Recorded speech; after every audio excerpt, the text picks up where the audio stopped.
Perhaps the last step when working on this biped character is if you ever want to present your work showing off the polygons and the geometry with some sort of a wireframe, it's going to take a few steps to get that done.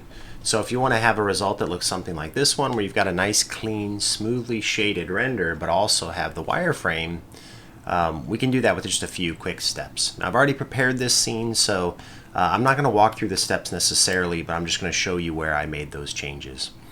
The first thing is we've got the base shade color for our model as a separate material. So I created a new material, and I just, in this case, I took down the specular and the highlights and that sort of thing to kind of get a bit of a matte finish.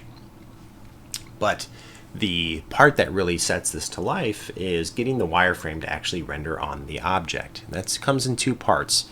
We're going to make a duplicate version of our model, and that duplicate version is going to have a wireframe modifier applied. So here's my character.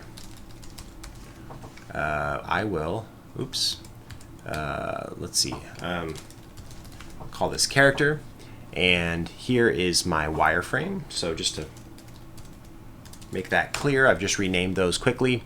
What I did is I took my character and I made a duplicate of it, and on the duplicate, this wireframe layer, I added a wireframe modifier.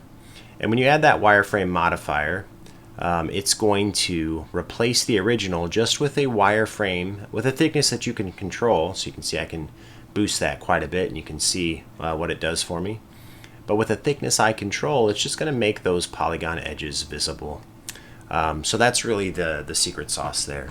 Duplicate your character, add a wireframe modifier simply by going to add modifier wireframe, and just note that it is going to replace the original. If that's turned off, it'll still apply onto the model and look kind of like this. However, it only will use one material then. So I prefer to have a separate model if I'm going to be doing this. That way I can put one material of, say, this kind of like lavender color, or let's go something yellow so we can really see it, on the character base, and then the wireframe can get its own color.